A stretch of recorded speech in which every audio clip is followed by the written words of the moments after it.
bakunzi bahore Kanani TV numunezero kandi gusura guhura namwe ngo tuganire ijambo ry'Imana. Ariko imbere yuko dutangura kuganira reka dusenge. Mana yanje mwami Imana, umutima wanje uraguhimbaza, umutima wanje uragutazira, umutima wanje urakuninaza, kuko uri Imana nziza, uri Imana igira neza, uri Imana itabara, uri Imana ibohora, uri Imana inezereza imitima yacu buri munsi, uri Imana itugwanira intambara, uri gitangazanya guhora, we ntuhinduka, we ntuhemuka, ibyo uvuze urabikora. Iyo umwana w'umuntu atikuye mu isezerano, we misi yose mwami Imana wamushitse ibyo wavuze, uragahezagirwa.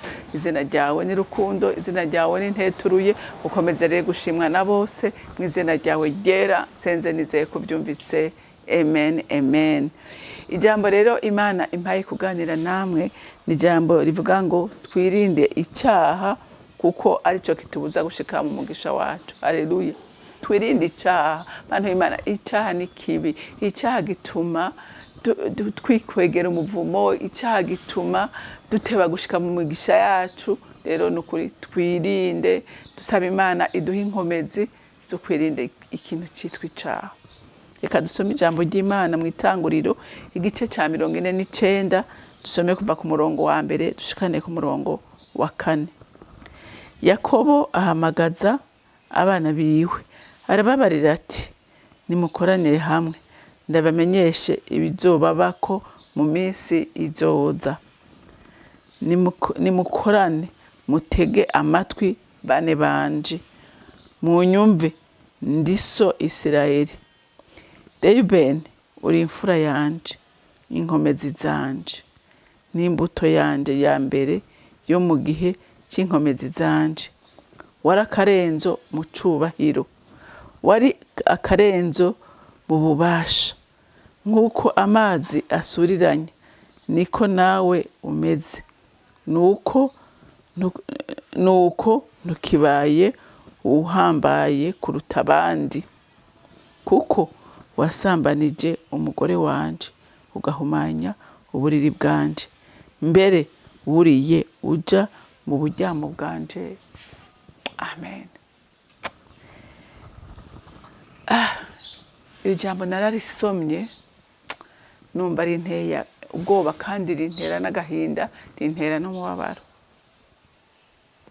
Rintera n'umubabaro bituma umutima wanje ukanguka, unyereka ko icyaha ni kibi. Icyaha umbe niho n'Imana ivuga ngo n'isengesho ry'umunyabyaha ngo ni nk'induru ivugira mu matwi yanje, kandi ngo ni gisesema. Haleluya. Iyo umunyabyaha ariko arasenga, Imana ifunga amazuru kuko yumva iriko irasesemwe, yumva noze. Umunyabyaha iyo ariko arasenga ngo yumva ari ibyuma bivugira mu matwi y'Imana ikayugara. Haleluya. Ariko ngo mugorotsi we isengesho ryiwe ngo numubavu mwiza. Haleluya. Numubavu mwiza ngo motera neza Imana ikumva yo guma yumviriza. Urana iyo umuntu isega parfait mota neza niyo kuramugumbira wifuza kutamurekura kwera ingena mota neza. Haleluya. Nisengesho ryo umugorotsi riko rimeze. Rero ngaha aye Yakobo akoranya abana biwe kugira ngo umwe wese amuvuge ko ibizomuba. Kandi nagira ndababwire abantu b'Imana, umuvyeyi ari mu kibanza c'Imana. Ico umuvyeyi akuvuga, kico umuvyeyi akwatura, menya ngo kiteza kukuba ko byanka byakunda. Ku muvyeyi ari mu gishingo c'Imana, umuvyeyi agufise ko autorité. Haleluya. Aragufise ko ububasha bukomeye. Urumva uyu mwana wiwe Reuben amasezerano yari afise. Urumva ngo nimukorane mutega amatwi bane banje, munyumve ndiso Isirayeli. Urumva ngo Reuben uri imfura yanje. Urumva ni imfura yiwe, yari ibyirato vyiwe. Umva ati uri imfura yanje. Haleluya. Haleluya. Inkomezi zanje n'imbuto yanje ya mbere yo mu gihe cy'inkomezi zanje. Urumva yaramwirata atura inkomezi zanje uri ibyishimo byanje uri ibyirato byanje uri umunezero wanje. Haleluya. Burya umwana w'imfura abantu b'Imana ni umuntu akomeye mu maso y'Imana. Haleluya. N'umuntu akomeye kandi no mu maso y'ababyeyi n'umuntu akomeye. Iyo umwana w'imfura kubereye umugisha biraryoshe. Haleluya. Biraryoshe. Rero yari ibyishimo vyiwe, yari umunezero wiwe, yaramwirata, yarakoranira no mu bandi bagaba kumva ko afise umusore pe. Amen.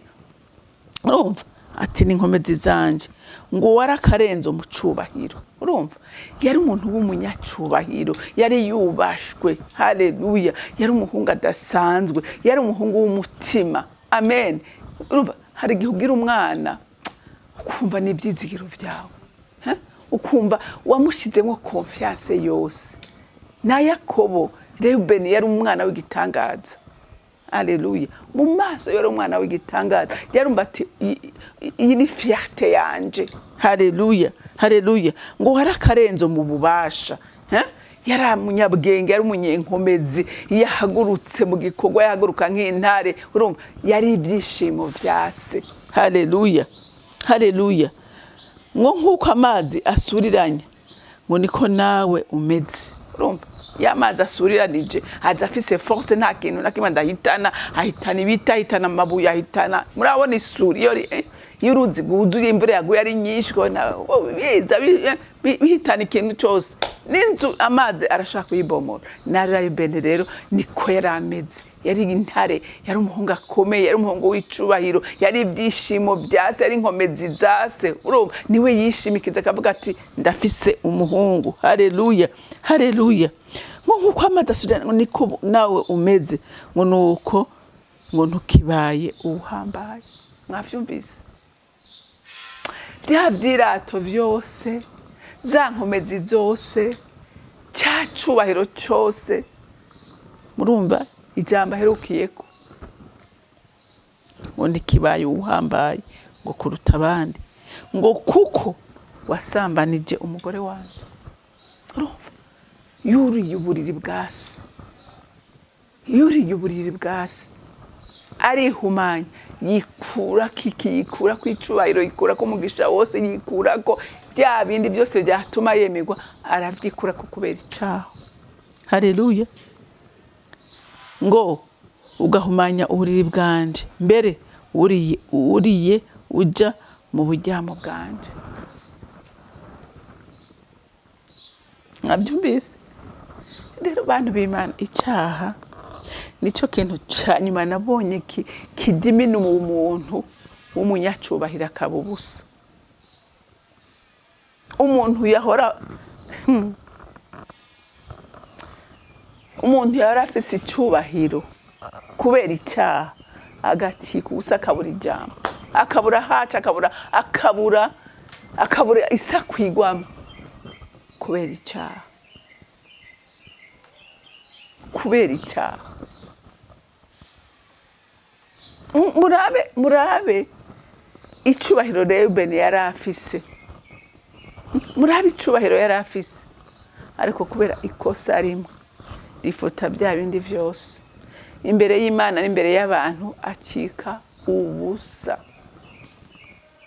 Wewe nanje rero uyu munsi narababwiye ngo ijambo turyumva, ntituryumve gusa ngo turyumve dusome turengane. Ibyabaye kuri Reuben, nawe witwaye nabi, icyo cubahiro wari ufise wogitakaza ijoro rimwe, wogitakaza mu minota itarenga 3. 3 ni na myinshi. Isegonda imwe icubahiro wogitakaza kubera inyifato yawe. Ariko we nanje twirinde icyaha, uko ari cyo gituma dutakaza umugabane wacu, tugatakaza umugabane wacu kubera iki? Kubera ikintu cyitwa icyaha.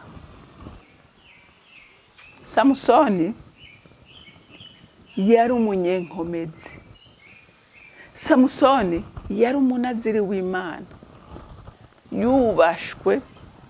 Samusoni akoreshwa ibitangaza biteye ubwoba, hamwe abantu bose bavuga ati no ntibishoboka, ariko kubera icyaha cyo gukunda ikintu cyitwa umugore gituma no gogwa amaso, gituma ajya kuba umusyi w'ingano, yari umugabo yubashwe, yari umugabo yuzuye inkomezi z'Imana, yari umuntu w'igitangaza.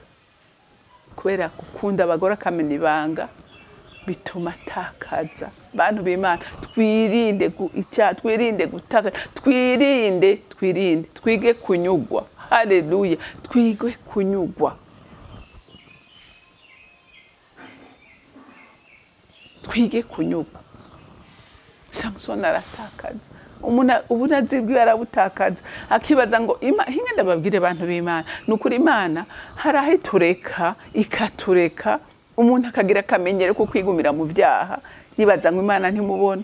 Ijisho ry'Imana nta nahamwe ritabona, nta nahamwe ritabona.